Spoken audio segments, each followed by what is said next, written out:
Good morning everyone, welcome back to my channel. সবাই কেমন আছেন? আশা করছি ভালো আছেন, সুস্থ আছেন। আমিও খুব ভালো আছি, সুস্থ আছি। তো 3 দিন লাইফস্টাইল একটি নতুন ব্লগ নিয়ে সবার সামনে চলে এসেছি। এখন ছুটির দিন, রবিবার, সকাল 7:30টার মতো বাজে। আর রান্নাঘরে আমি চলে এসেছি ফ্রেশ হয়ে, তো চা বানাতে। এদিকে আদার এলাচ দিয়ে বানাবো চা। আর চা খেতে ইচ্ছে করলো ওইরকমভাবে, যেরকম দোকানে খাই না, মাটির ভাঁড়ে করে ওইরকমভাবে। তো একটু চাটা ফুটিয়ে নিলাম, বেশিক্ষণ ফুটালে চায়ের নির্যাসটা বেরোয়। তো তারপর দিয়ে দিয়েছি এতে আদা আর এলাচটা। তারপর অনেকক্ষণ পর দিলাম দুধটা, যাতে না কেটে যায়, ওই জন্য পরে দুধটা দিলাম। আর চাটা ফুটে গেছে, চাটা খেতে হেভি হয়েছিল। আর তারপর মেয়ের জন্য ভিজিয়ে রাখছি সেরিগ্রো। দুধটা গরম করলাম, গরম করে দুধের মধ্যেই সেরিগ্রোটা দিয়ে দিয়েছি। তো উঠলে খাইয়ে দেবো। মেয়ে এখন ঘুমাচ্ছে। আর দেরি না করেই চলে এসেছি ব্রেকফাস্ট বানাতে, যেটা হচ্ছে আমার ডিউটি। আর তারপর চলে এলাম আবার ব্রেকফাস্ট বানাতে। এদিকে পেঁয়াজগুলো কুচিয়ে নিলাম, পেঁয়াজ কুচিয়ে নিয়ে আর কড়াই বসিয়ে দিয়েছি। পেঁয়াজই ভাজবো, তাই মুড়ি দিয়ে খাওয়া হবে ওই জন্য। ও ছুটির দিনে এটা খুব বায়না করে, তাই আর বলতে হয়নি, আমি আগেই রেডি করে দিয়েছি চটপট। তো চলুন ওকে মুড়ি খেতে দিয়ে দিই। মুড়ি খেতে দেওয়ার পর অনেক কাজ আছে আরও, দেখতে থাকুন।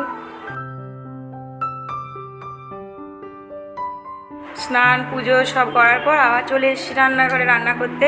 আজ বানাবো হচ্ছে এঁচোড়ের গায়ে গায়ে তরকারি, আর তার সাথে বানাবো হচ্ছে টক ডাল।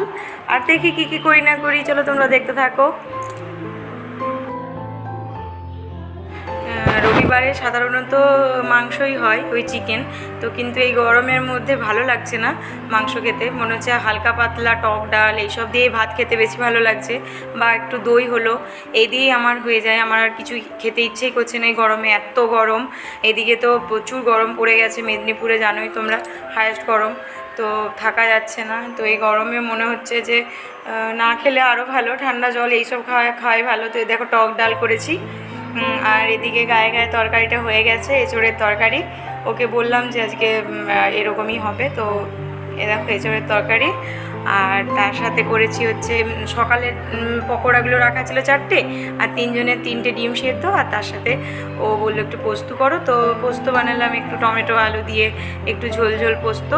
আর বিকেলে আবার ঘুম থেকে উঠে চলে এসেছি ছাদে একটু। ছাদেও খুব গরম, থাকা যাচ্ছে না, যেখানে যাচ্ছি সেখানেই গরম। তো একটু সন্ধ্যার পর থেকে একটু হাওয়া দেয়।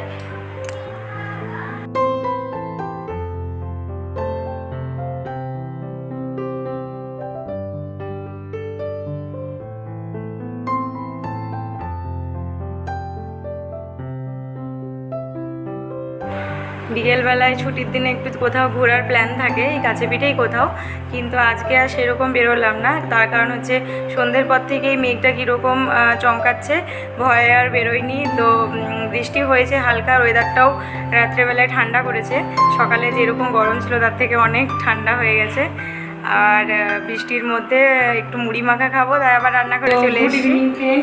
তো বাইরে হচ্ছে প্রচণ্ড বৃষ্টি, যেটা দরকার ছিল খুব, প্রচণ্ড গরম ছিল, আর খুব বৃষ্টি হচ্ছে। আর এদিকে আমি রান্না করে চলে এসেছি।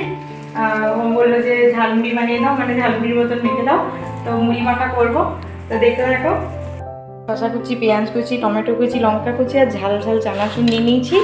আর দিয়ে দেবো হচ্ছে একটু আচার, এই যে আচারটা দিয়ে দেবো, তাহলেই পুরো ঝালমুড়ি হয়ে যাবে। আর আমার কাছে এই মুহূর্তে ছোলা ভেজানো নেই, নাহলে দিলে ভালো লাগে। আর একটা জিনিস যেটা করলাম, তো আমার একদম মুড়ি মাখানো রেডি।